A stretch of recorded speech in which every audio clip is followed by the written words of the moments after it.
আমি তিনটি দোয়ার কথা আপনাদেরকে শুনাই। কোরআনে কারিমে সেগুলোর উল্লেখ করে আল্লাহ তাআলা আবার সাথে সাথে সার্টিফিকেট দিয়ে দিয়েছেন এবং বলেছেন এই দোয়াগুলো আমার নেককার বান্দারা আমার কাছে করেছে, আমি সেগুলোকে মঞ্জুরও করে দিয়েছি। সেই রকম তিনটা দোয়া আমরা যদি আমাদের জীবনে পাঠ করি, জীবনের সকল সমস্যার জন্যই কিন্তু এই তিনটা দোয়া ঘুরে ফিরে আমাদের প্রযোজ্য হবে। সেগুলো দিয়ে যদি আল্লাহর কাছে দোয়া করেন তাহলে সেই দোয়া কবুল হওয়ার সম্ভাবনা অনেক বেশি। এটা গুলি মিস হলে মিস হয় না ভাই। এই তিন দোয়ার পরে আল্লাহ বলেছেন তার বান্দাদের এই দোয়ার পরে ফাস্তাজাবনা লাহ, আল্লাহ তাআলা তাদের দোয়া কবুল করেছেন। অতএব কোরআনে কবুল হওয়া ফরম্যাট এই তিনটা দোয়া যদি আমরা করি, জীবনের সকল সমস্যায় কোরআন বর্ণিত দোয়া আমরা আল্লাহর কাছে করার সুযোগ পেলাম।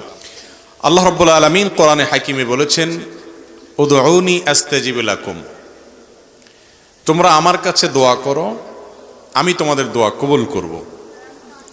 আল্লাহ রাব্বুল আলামিন বলছেন ওয়াকালা রাব্বুকুম, তোমাদের রব, তোমাদের পালনকর্তা, তোমাদের মালিক বলছেন উদউনি, তোমরা আমার কাছে দোয়া করো, আস্তাজিব লাকুম, আমি তোমাদের দোয়া কবুল করব। শুধু এখানেই আল্লাহ তাআলা শেষ করেননি, এরপরে আরো বলছেন ইন্নাল্লাযীনা ইস্তাকবিরুনা আন ইবাদাতি, যারা আমার ইবাদত থেকে অহমিকা প্রদর্শন করবে, অর্থাৎ দোয়া করবে না, সায়াদখুলুনা জাহান্নামা দাখিরিন, তারা জাহান্নামে প্রবেশ করবে। নবী করিম সাল্লাল্লাহু আলাইহি সাল্লাম বলেছেন আদ-দুআ হুয়াল ইবাদাহ, দোয়াই হলো ইবাদত। আমরা যত ইবাদত বন্দেগী করি এই সমস্ত ইবাদতের সার নির্যাস হলো দোয়া। ঈমানদারের সারা জীবন হলো আল্লাহর কাছে দোয়ার মাধ্যমে নৈকট্য অর্জন লাভ করার সুবর্ণ সুযোগ। দোয়া হলো ঈমানদারের সবচেয়ে বড় অস্ত্র, সবচেয়ে বড় হাতিয়ার। আপনার সমস্ত দুয়ার বন্ধ হয়ে গেছে, কেউ আপন নাই, কাউকে আপন মনে হয় না, আপনি আল্লাহর কাছে দোয়ার জন্য দুই হাত মেলে ধরুন। আপনি ভোর রাতে উঠে যান, তাহাজ্জুদে দাঁড়িয়ে যান, চোখের পানি ফেলেন, আল্লাহর সাথে একটু কথা বলেন, সিজদায় গিয়ে আল্লাহর সাথে কথা বলেন। আল্লাহর চাইতে আপন আর কেউ নাই। ভাইরা আমার, আমরা নিজেদের প্রতি নিজেরা যতটা আপন, নিজেদের প্রতি নিজেরা যতটা দয়ালু মায়ালু, আমাদের রব আমাদের প্রতি তার চাইতে অনেক বেশি মায়ালু। আল্লাহ রাব্বুল আলামিন এরপরও আমাদেরকে পরীক্ষা নেন, অনেক সময় আমাদেরকে কষ্ট দেন, সবর করতে পারলে তার বিনিময়ে মহা পুরস্কার রেখেছেন। এই দোয়া আল্লাহ রাব্বুল আলামিন বান্দার জন্য সবচেয়ে বড় সুযোগ দিয়েছেন। দোয়াটাকেই ইবাদত বলেছেন হাদিসে নবী করিম সাল্লাল্লাহু আলাইহি ওয়াসাল্লাম, আদ-দুআ হুয়াল ইবাদা, দোয়াটাই কি ইবাদত, দোয়াই হলো ইবাদত, ইবাদতের মগজ সার। কিন্তু সে দোয়া আজ আমাদের মাঝে নাই। আমরা দোয়া করাইতে পছন্দ করি, দোয়া করতে পছন্দ করি না। দোয়ার তিনটা ভার্সন আছে, একটা হলো দোয়া করা, আরেকটা হলো দোয়া চাওয়া, আরেকটা হলো দোয়া করানো। কয়টা ভার্সন হলো? তিনটা। দোয়া করা হলো আপনি আল্লাহর কাছে চাইলেন, এটা হলো দোয়া করা। দোয়া চাওয়া হলো ভাই আপনি আমার জন্য দোয়া করেন, আমি শরীরটা ভালো না, ভালো যাচ্ছে না আমার, আপনি আমার জন্য দোয়া করেন, আমি বিপদগ্রস্ত, আমার জন্য দোয়া করেন, আমার বাবার জন্য দোয়া করেন, তিনি মারা গেছেন, আমার মা অসুস্থ, তার জন্য দোয়া করেন। তাকে নেককার মনে হয়, যে কোনো ইমানদার যে কোনো নেককারের কাছে দোয়া চাইলেন, এটা জায়েজ আছে। নবী করিম সাল্লাল্লাহু আলাইহি সাল্লামের কাছে সাহাবীরা দোয়া চাইতেন, সাহাবীরা একে অন্যের কাছে দোয়া চাইতেন, কারোর কাছে দোয়া চাওয়াতে কোনো দোষের কিছু নাই। তাহলে দোয়া করা এটা তো মূল কাজ, করতেই হবে, আর দোয়া চাওয়াটাও জায়েজ আছে। আরেকটা অপশন হলো দোয়া করানো। করানো বুঝেন কোনটা? করানো মানে হলো যেটাতে পয়সা খরচ হয়, সহজ বাংলায়। দোয়া করানো মানে কি? যে দোয়াতে কি হয়, বাজেট লাগে, বাজেট। দোয়া করাইতে বাজেট লাগে না?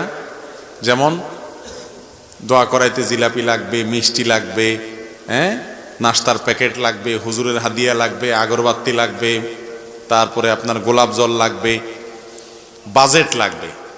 বাজেট ছাড়া সাধারণত দোয়া হয় না, সাধারণত হয় না। তো এই যে দোয়া করানো, অর্থাৎ কন্ট্রাক্টারি দিয়ে দোয়া করানো, এটার শিক্ষা নবী করিম সাল্লাল্লাহু আলাইহি সাল্লাম দেন নাই।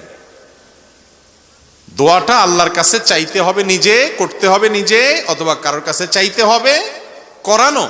বিশেষ করে মুর্দার জন্য দোয়া করানো, মা বাবা দুনিয়া থেকে গেছেন তাদের জন্য দোয়া করানো আমাদের সমাজে আছে না নেই?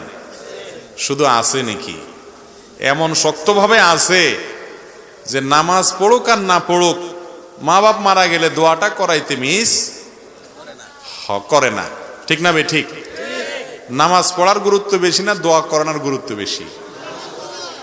দোয়া করাইলে হুজুরের লাভ, আমাদের লাভ, ঠিক আছে, কিন্তু আপনার কি লাভ? আপনার কি লাভ? বিশেষ করে আপনার মৃত মা বাবার জন্য দোয়া করে, মুর্দার জন্য দোয়া করে, আখিরাতে পরকালীন কোনো বিষয়ের জন্য দোয়া করে টাকা নেওয়া সারা দুনিয়ার উলামাদের ঐক্যমতে জায়েজ নাই। তাহলে এই নাজায়েজ পদ্ধতিতে দোয়া করাইলে সে দোয়া কি কবুল হবে নাকি উল্টা গুনাহ হওয়ার সম্ভাবনা আছে? কিন্তু আমাদের সমাজে সেটা খুব বেশি সুপ্রতিষ্ঠিত। ঠিক না বে ঠিক? জীবনে মুসলমানের নামগন্ধ তার শরীরে নাই, জীবনে নাই, কিন্তু বাপ মরছে, মা মরছে, চল্লিশা, কুলখানি, 7 দিনা, দোয়ার অনুষ্ঠান পত্রিকায় দিয়া বিভিন্ন ভাবে শামিয়ানা টাঙ্গাইয়া হইলেও করে। ঠিক না বে ঠিক? আহা, আমরা মুসলমানরা আজকাল ইসলামকে বেশিরভাগ ক্ষেত্রেই বুঝতে ভুল করি। আমার বাবা মারা গেছেন, মা মারা গেছেন, আমি আল্লাহর কাছে চোখের পানি ফেলে দোয়া করব। অন্যদের কাছে দোয়া চাইব, টাকা দিয়া লোক ভাড়া নিয়ে দোয়া করানোর শিক্ষা ইসলাম দেয় না, আর এভাবে দোয়া হয়ও না।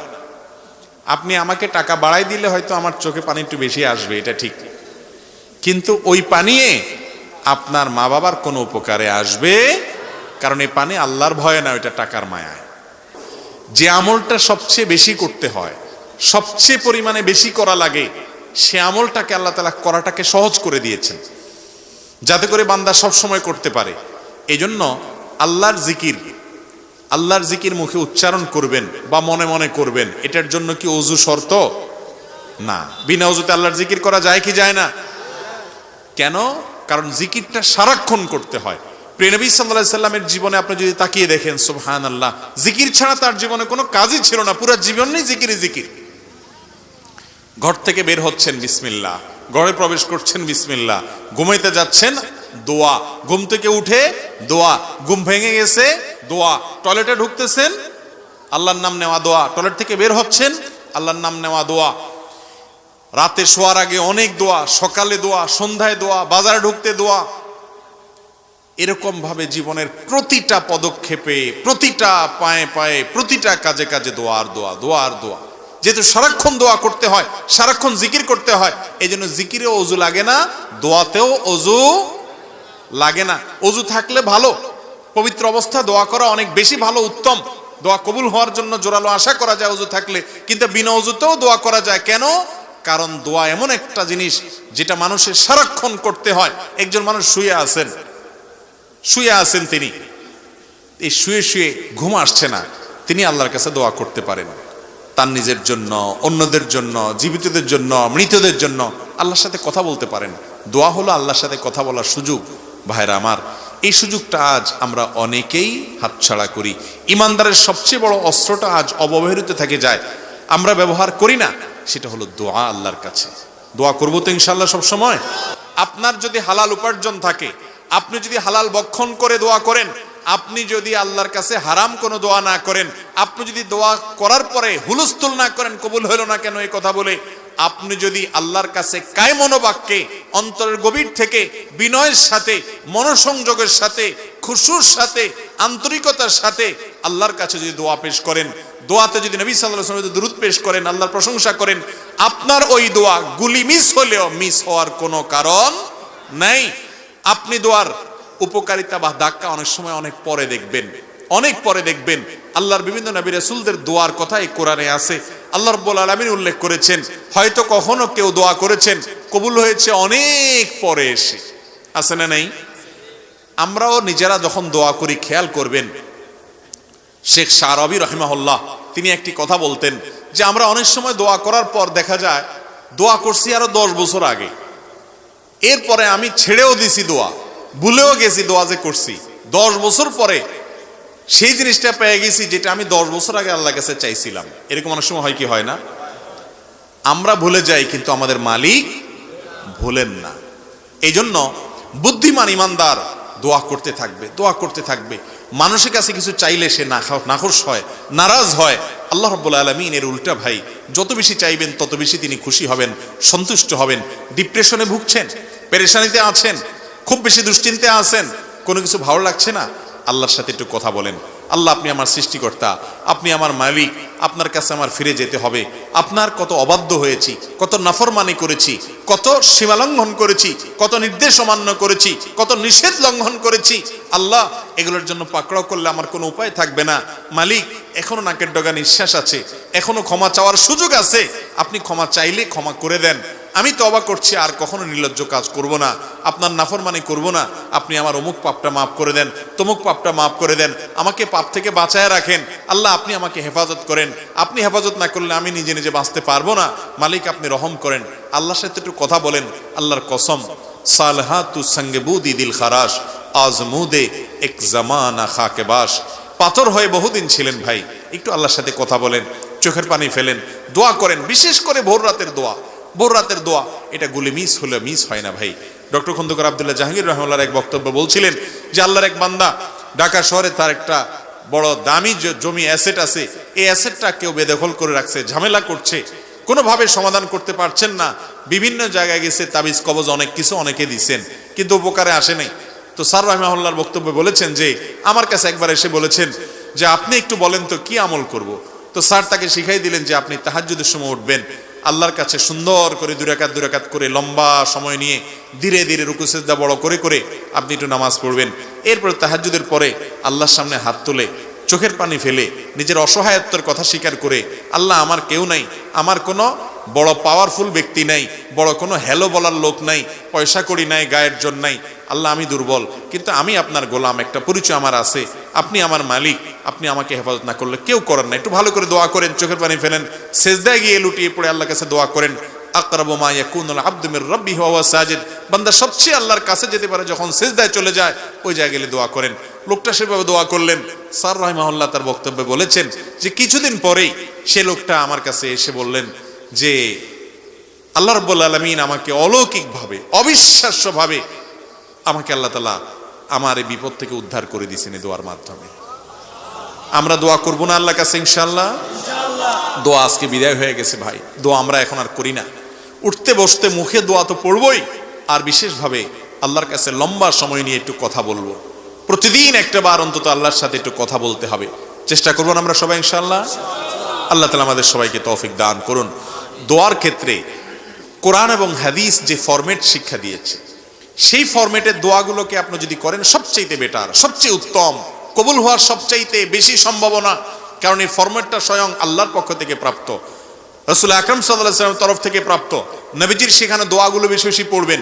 আমরা অনেক সময় দেখি বিভিন্ন ওজিফার বই পড়ে অনেক মহিলারা, মা বোনরা, দাদি চাচিরা, অনেক মুরব্বীরা, এই সমস্ত ওজিফার বইতে যেসব দোয়া লেখা আছে, এই দোয়াগুলো না কোরআনে বর্ণিত না হাদিসে বর্ণিত।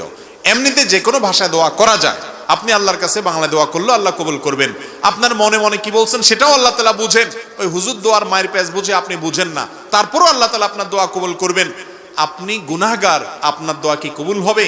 এই চিন্তা করে যারা দোয়া থেকে দূরে থাকছেন, নিশ্চিত থাকেন আপনাকে দূরে রাখছে স্বয়ং ইবলিস।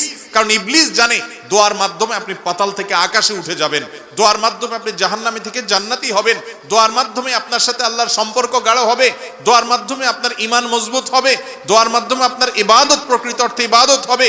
এই জন্য ইবলিস আপনাকে দোয়া থেকে দূরে রাখানোর জন্য, দোয়া থেকে মাহরুম করার জন্য, বঞ্চিত রাখার জন্য আপনাকে নিরাশ করে দেয়।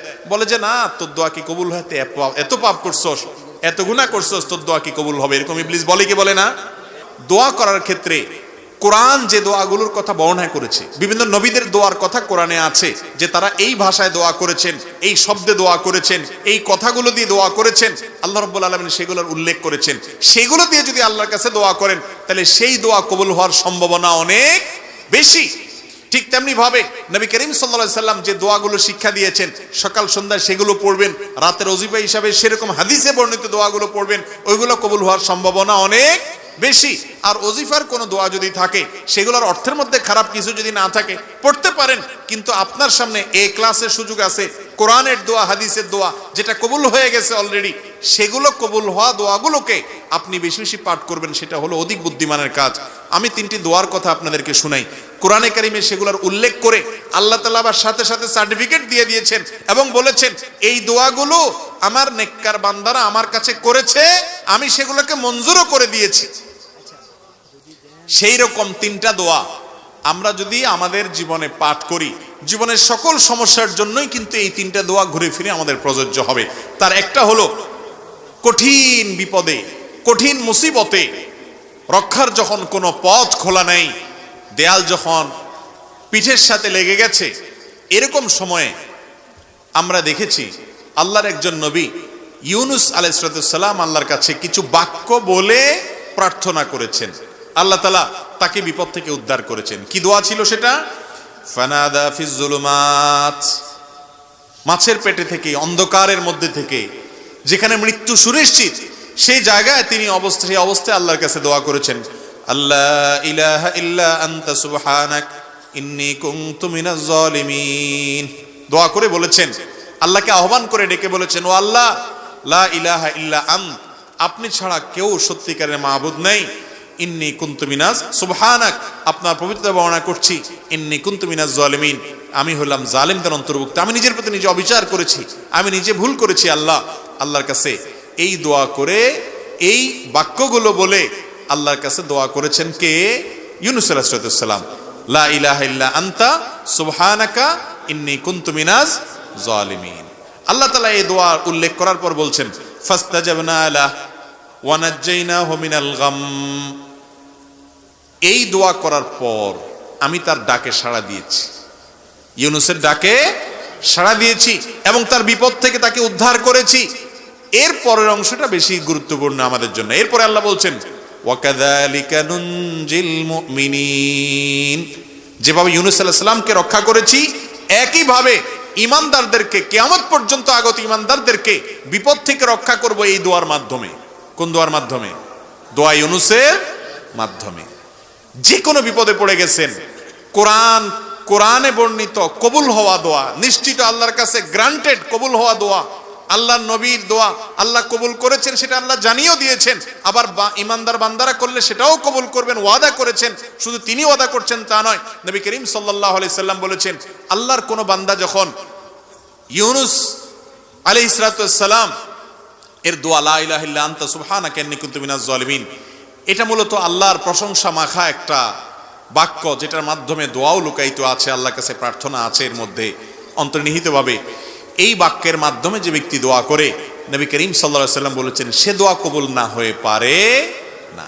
তাহলে যে কোনো বিপদ আপদে কোরআনের একটা কবুল হওয়া দোয়া আপনি পাঠ করতে পারেন, সেটা হলো ইউনুস আলাইহিস সালামেরটা। সেই বাক্য হলো, আল্লাহকে ডেকে বলবেন, ও আল্লাহ, লা ইলাহা ইল্লা আন্ত সুবহানাকা ইন্নী কুনতু মিনাজ জালিমিন।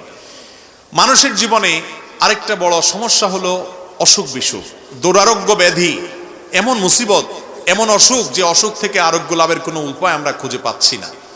সাধারণ চিকিৎসা আমরা গ্রহণ করব, সুন্নাত, নবী করিম সাল্লাল্লাহু আলাইহি সাল্লাম বলেছেন, তোমরা চিকিৎসা গ্রহণ করো, রোগ হলে ঔষধ সেবন করো। আপনার কোনো দুষ্ট জিনের প্রভাব যদি আপনার মধ্যে হয়ে থাকে বলে প্রমাণিত হয়, তাহলে আপনি কোরআন হাদিসের আলোকে ঝাড়ফুঁক করেন, ঠিক আছে, এগুলা গ্রহণ করেন। তবে মূল কাজ ওই আসল জায়গায় দরখাস্ত করে রাখেন, কারণ মঞ্জুর হবে সেখান থেকে। আর সেটার জন্য আল্লাহ নবী আইয়ুব আলাইহিস সালামের একটা দোয়া আল্লাহর খুব পছন্দ হয়েছে, কোরআনে সেটা উল্লেখ করেছেন। ওনার দোয়াটাও আল্লাহ তাআলা কবুল করেছেন। তিনি কি বলেছেন? তিনি বলেছেন, আন্নী মাসসানিয়াদ দুররু ওয়া আনতা আরহামুর রাহিমিন। তার অসুখটা ছিল অনেক মারাত্মক অসুখ, অনেক কষ্টের অসুখ, যে অসুখের কারণে তার কষ্টের শেষ সীমানায় তিনি পৌঁছে গেছেন। এত কষ্ট, এত